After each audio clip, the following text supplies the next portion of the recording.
We have a lot to cover on the Rocket Hockey Report this week. There is a brand new goaltender in town for the Laval Rocket, and our special guest, Patrick Williams, is here to talk to us about it.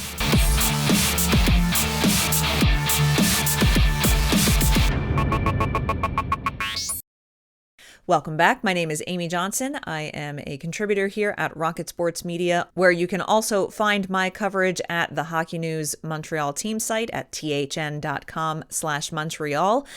This week on the Rocket Hockey Report, we have two games to go over with you from how the Laval Rocket performed last week.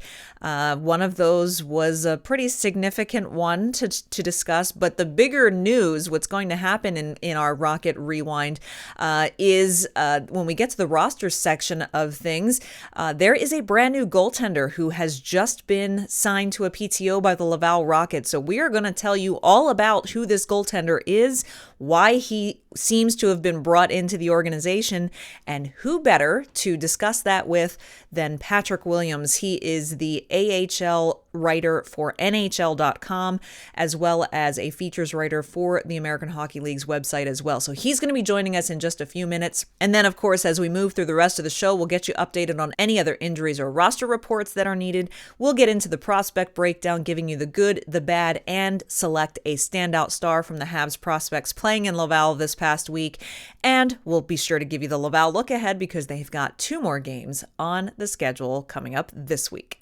Last week was the start of a 3-game road trip for the Laval Rocket, playing the first 2 games of the trip. And of course, they were coming off of a big win on Saturday, the previous Saturday at home, their teddy bear toss game, where they had an outstanding victory over the Hartford Wolfpack, not only setting a new record for teddy bears collected during their teddy bear toss game, but more importantly, snapping a 9-game losing streak and not going to double digits. So the big question was, could they continue that? Could they carry that momentum forward? Could they put together back-to-back wins? And it wasn't going to be an easy task for them. They had a week of practice.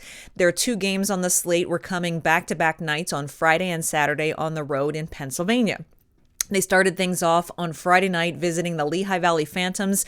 A month prior, when the Phantoms came to Laval to play, it was a pretty ugly contest and a lot of physicality, some misconducts. It was very physical and not very pleasant and not very friendly, as should we say. There was less of that in this game. However, these are 2 of the most penalized teams in the league. So there was a little bit of it. And quite frankly, for most of the game, Laval did not look like the stronger team. I will mention that Jakub Dobes was getting his 3rd consecutive start. If you recall, he had backstopped the team to a shootout the previous Friday. Then he was in net for their outstanding victory against Hartford on Saturday. And so JFL went back to Dobes again. And honestly, if it were not for Jakub Dobes, Laval would have lost this game. But in turn, they actually won this game 4-3, and it is because Dobes kept them in it. He was getting absolutely shelled. He made 42 saves on this night, faced 45 shots, only 3 goals got in. They were tough goals, and he had an outstanding performance. He is really starting to kind of put it together at this level. And so they were able to stick with the Phantoms and stay in the game and keep pushing, and they were the ones. Jan Mysak tied it up late in the game, and then Riley Kidney in the final minute getting a game-winning goal, power play goal for them to win it and put together back-to-back wins in a game that they honestly really probably didn't deserve to win. It was a very big moment for this young Laval team. The following night took them just an hour west down the highway to Hershey, Pennsylvania for their first matchup against the Hershey Bears for this year. This is the Calder Cup defending Hershey Bears, and quite frankly, they look just as formidable this year. Hershey sitting at the very top of the league in points. They are the best team in the league in terms of wins. They are at the top of the league in special teams, in the top 3 or 4. This was going to be a tall test, and after getting 3 consecutive starts, JFL decided to start Strauss-Mann on this night, and, well, we'll be kind and simply say this was an ugly game for the Laval Rocket.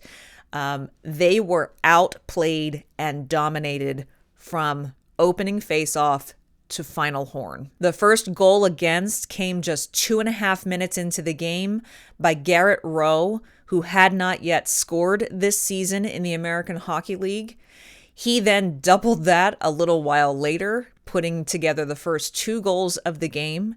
And he ended up with a hat trick on the night when he scored a power play goal in the final 45 seconds of the game. So Garrett Rowe getting not just his first goal of the season, but getting 3 of them, hats raining down. Special teams, the penalty kill in particular, was not strong for the Laval Rocket on this night. Hershey going 3 for 5 on the power play. They put up a touchdown on the Rocket, to be quite honest, in this game. The Rocket did manage to eke out one measly little goal, but they lost this one 7-1. Strauss-Mann, once again, not looking strong in net. So now is probably a perfect time to bring our good friend Patrick Williams into the show. Patrick, of course, being the AHL writer for NHL.com, as well as the features writer for the American Hockey League, and a contributing member of Rocket Sports Media as well. We are proud to say, Patrick, it's good to see you back on the show again. Great to be back. Thank you. Well, and what an appropriate week. It's like the show gods just gifted us this lovely news of after this absolute shelling that Strauss-Mann experienced on Saturday against Hershey. I think that was probably the very last straw that broke the camel's back, with Laval announcing that they've brought in Kasimir Kaskisuo on a PTO. And this is someone, this is going to be, my hope is that this will see maybe Strauss-Mann go down to the ECHL for a bit, and perhaps it's going to be a Dobes Kaskisuo tandem in Laval now. But this is someone who AHL fans are probably a little familiar with. Laval fans should be familiar with him as well. Can you give us just a little bit? I'm actually going to go ahead and bring up for us so that people can be familiar with his stats. Bring up his elite prospects page so that people can see, he's been a little bit of everywhere. He's played the last 2 seasons in the Swedish league for Leksands, and now he's back in North America. Can you give us a little bit of background first, just on Kasimir Kaskisuo and what we've seen of him in North America over the last handful of seasons? Yeah, you're right. I think, for your average AHL fan, especially Laval, he was with the Toronto Marlies for the good bulk of his career in North America. So obviously, top rival of the Rocket. A guy that came in with a lot of promise, a lot of hype coming out of the college game. Kind of got caught, in that transition period for the Leafs there. And it was early on in the Kyle Dubas era, they were still kind of getting their ducks in a row. And, so he ended up, not totally finding his way, with the Marlies, for quite some time. But he was a big part of their run to the conference final back in 2019 against Charlotte. Had an outstanding playoff. I remember that year. And then, again, he got caught behind, some other goalies in the system, up top. It was tough to break through. Decided a couple years ago, like you mentioned, to take the European path, go back over to Sweden, obviously, a top league over there. He actually ran into some hot water last year. He threw a water bottle, I recall, at a referee. Got himself suspended there. So yeah, you can't do that. No. They frown upon that. So yeah, he was, he was just kind of hanging out there, this fall. I was surprised. I mean, at this level, at the AHL level, he's a more than capable number 1 goalie. To the point where, if he's not, I wouldn't say he's at the elite level of number 1s in the AHL, but maybe a tick below that. And he's somebody who's going to come in right now. Like you mentioned, that was a pretty ugly scene there this past Saturday night in Hershey. And he can come right in now and stop the bleeding, settle things down for a young team in front of him. Like, because, I mean, people point at the goaltending, I think it's .872 save percentage, and that's obviously not going to win you many games. Not great, no. But I think it would be really inaccurate to put that all on the goalies, right? Like, there are some big-time defensive breakdowns in front of them.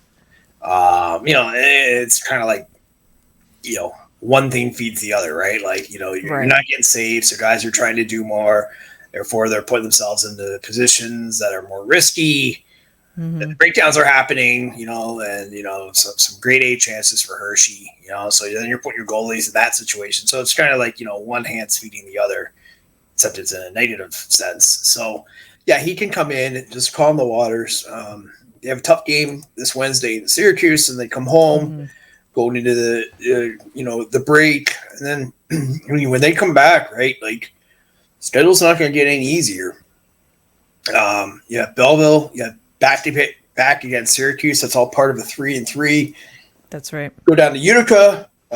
You play 3 in a row against Utica. Then you have Manitoba. I mean, so they're on that precipice right now of, like, they have to make a run. If they're going to sort of keep themselves in some degree of contention in terms of the playoffs. So, like, the last thing you want is for a young team with a lot of prospects to go through a second half where, the playoffs are kind of out of reach. And, we've seen this before where, that's where you run the risk of people kind of going off on their own page. And so the best way to keep people on on the same page is to have that playoff spot, within target. So the number one goalie in this league is a must. I said this on social media. I'm not a fan of the running with 2 young goalies model. I just don't think it works unless you're going to have a team that's stacked in front of them, which, with all due respect, the Laval Rocket are certainly not stacked in front of them. And that put everybody in a position to fail. Right. Well, and that. So, kind of my follow-up question to that is then, in terms of a development issue, when you look at Jakub Dobes, he's had his struggles, but that's of course to be expected. He's a rookie goaltender. He's just being introduced to the league, so I'm willing to kind of brush that off to the side. He has shown that he has the potential to be a good AHL and hopefully maybe NHL goaltender. So bringing in a 30-year-old veteran goaltender like Kasimir Kaskisuo doesn't mean that it's detracting anything from Dobes's development, correct? This is more to give him kind of the breathing room to focus on the things he does need to focus on, instead of kind of what he's started to have recently with starting 3 games in a row is bearing that burden of trying to be the guy for Laval. Mm-hmm.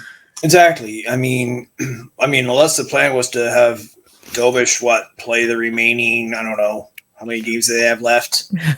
Yeah, 60 games. 55, 60 games in a row. Yeah. So, like, this is a 2-goalie league, right? Like, nobody's getting by. This isn't the Martin Brodeur days of playing 70, 75 games a year. So you need a number one and a number 2, whatever you want to classify them as, 1A, 1B. So why not go with the proven commodity like a Kaskisuo? Now, I know fans will complain that, he's taking away playing time. Well, there's more than enough playing time, to go around. You looked at the schedule there, coming out of the holiday break, you go right into a 3-3.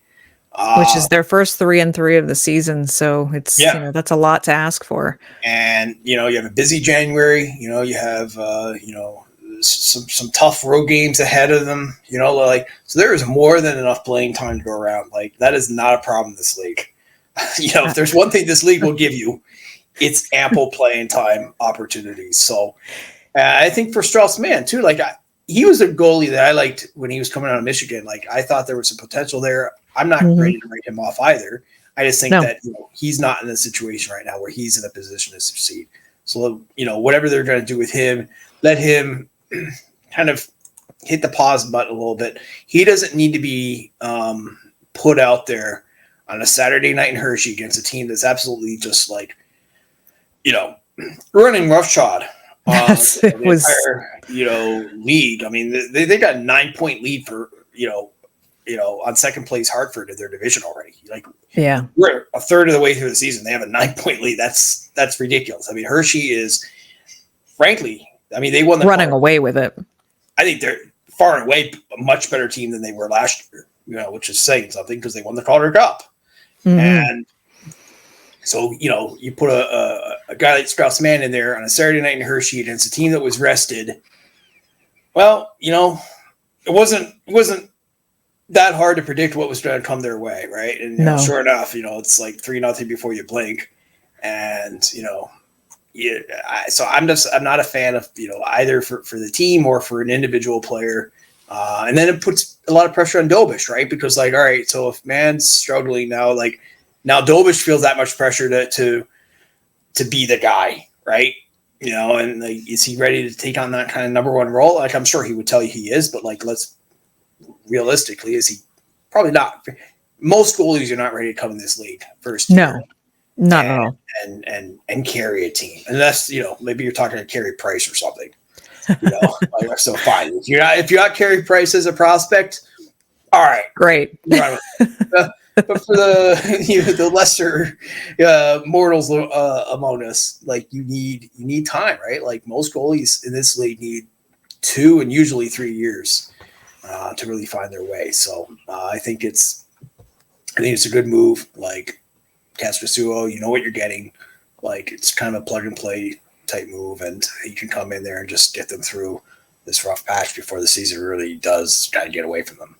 Absolutely. I like the signing as well. Hopefully it's not too little too late. We'll see how all of that works out. We also like having Patrick Williams on the show. Very glad to have you back. Thank you so much for bringing all of your knowledge and insight about the entire American Hockey League. And we will see you back here again on the show just after the new year. So it won't be, we'll see you next year, but it won't be too long from now. Yes. Well, thank you. Have a great holiday as well. And to everyone out there in not radio land, podcast land, I guess. That's right. Have a great holiday. We'll talk soon. Absolutely. Thanks for coming on, Patrick. Thank you. So to continue with the roster updates, yes, they have added Kaskisuo to the roster now. We will see what kind of, how soon he gets into the lineup. I would imagine they'll go back to Dobes first this week and then get Kasimir Kaskisuo into the lineup. Emil Heineman there, without his services, he has been recalled to the NHL, so he was not available this past week. And that meant that Nolan Yaremko and Alex Olivier Voyer were called up from the ECHL to help fill in some of the gaps. In terms of injuries, Xavier Simoneau was also not available this past week. He is out with an injury, but Sean Farrell has now joined the team in Syracuse, where they are practicing for their upcoming game this week, wearing a no-contact jersey, but it is a good indicator that Sean Farrell has joined them on the road and he has started skating with the team again. Remember, he was supposed to be out indefinitely, and so good to see that maybe he's getting closer to a return to the ice. It was another weekend of highs and lows. Their record still struggling, 7-13, 3-2 on the season. They are still last in the North Division, still 14th in the Eastern Conference, and they are currently 28th overall in the league. They have a lot of work to do. They have these flashes of games where they can put something together, even against a strong team like Hartford or against a team like Lehigh Valley that was the better team on that night, but they can't seem to sustain that. Will a change in goaltending, where you have perhaps Dobes and Kaskisuo, maybe a little bit of a stronger tandem, will that give them more of an opportunity to win? We're certainly hoping that that's the case. I'm sure Laval is hoping that's the case. But as far as the prospect breakdown goes, I'm going to start with the bad first. Strauss-Mann is obviously at the top of that list. Strauss-Mann, I've said this repeatedly. I didn't like the signing when he was signed. over the summer because he played 95% of last season in the ECHL. He only had a handful of I can count on two hands the number of AHL games that Strauss-Mann had last year, and I didn't think that this was going to be the kind of goaltender that you would have a rookie goaltender sharing the net with. And we've seen Strauss-Mann has just not been strong this year. Now, granted, both goaltenders have not had good support in front of them. But Jakub Dobes, has the size, he's got the skill, and you can see that he's putting together the pieces of the puzzle, and you can see the goaltender that he could become. Strauss-Mann has simply struggled. That loss against Hershey on Saturday night is his sixth consecutive loss. He hasn't won a game that he has started since November 15th. And it was obviously time for them to make a change. Also, Riley Kidney I've been praising Riley Kidney quite a bit the last few weeks, and I'm still going to praise him in just a moment when we get to the good portion of the prospect breakdown. However, just like any young rookie player, the discipline has to be kept in check. And he was the one who took that high sticking penalty in the last 2 minutes of the game on Saturday night to put them shorthanded, which allowed Garrett Rowe to score that power play goal and launch the Hats raining down with 45 seconds left in the game. It was already probably a pretty demoralizing game to begin with.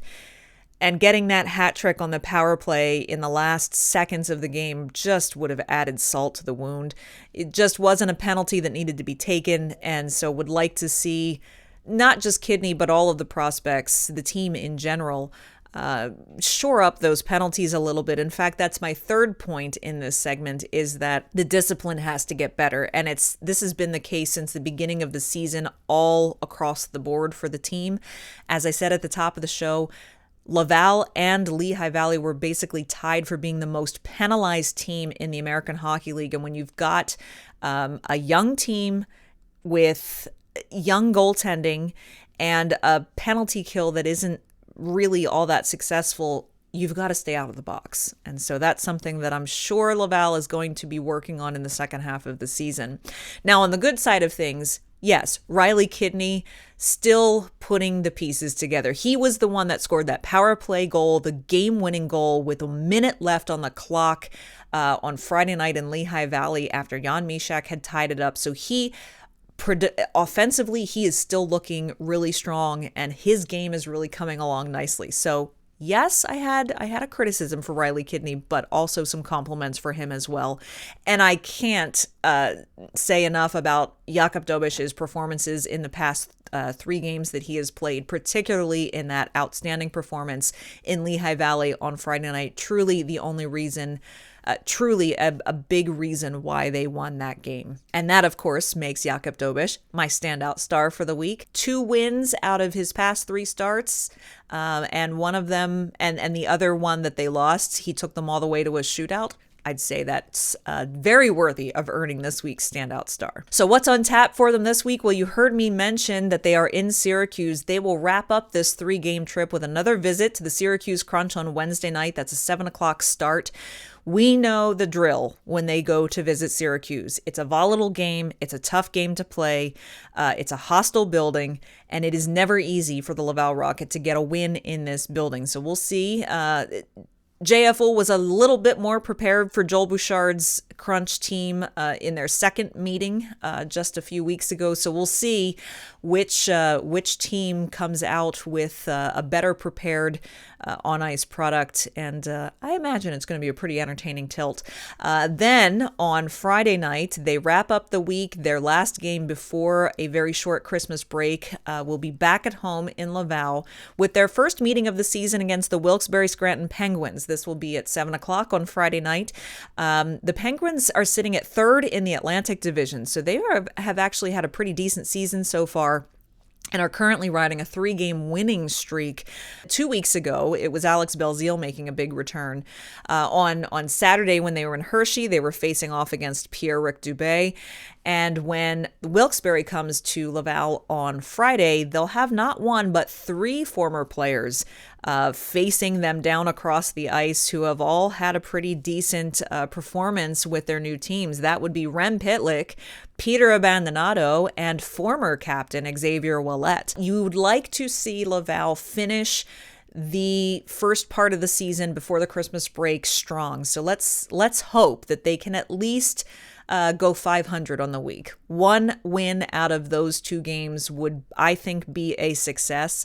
And hey, maybe if they've been extra good this year, Santa will bring them 2 wins before the Christmas break. If you've been enjoying content like this here on the channel and you haven't done so already, won't you take a moment to just tap that subscribe button, hit the like button, and don't forget to tap that notification bell, and I'll see you again next time.